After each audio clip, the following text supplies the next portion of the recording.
Some wineries in California are proper old school, as in their vineyards are old, the winery's old, the family got there a long time ago, and Viano is a great example of that.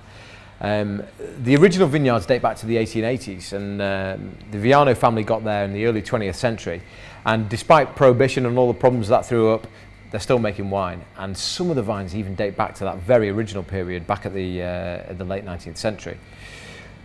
And not only are they old school in terms of the fact that they've been around for a long time, but they're old school in terms of the way they do things. So they ferment and they age their wine in old oak barrels, and it's American oak, it's not French oak. And the style that they're looking for is a much more classic style. It's not Napa Valley, it's from the Contra Costa County, which is just to the south of it. In fact, these guys are in a town called Martinez. The style of the wine is very classic, it's very old school, it's very leathery, it's very savoury in terms of its flavour profile.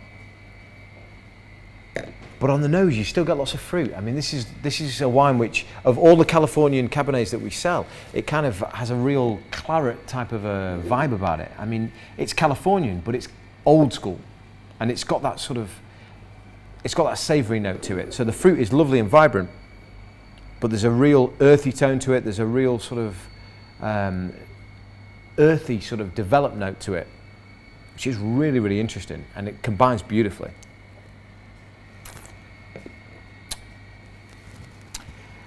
If I was blind tasted on this, I'm not sure I would think it was Californian. And I don't say that in a way to dissuade you from buying it as a Californian Cabernet.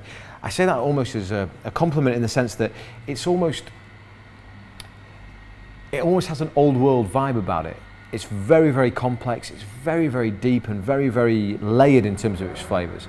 Beautiful fruit, beautiful sort of secondary aromas, leather, earth, that kind of thing.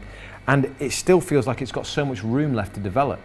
It's an amazing wine. I mean, at this price point, it's so complex and so delicious.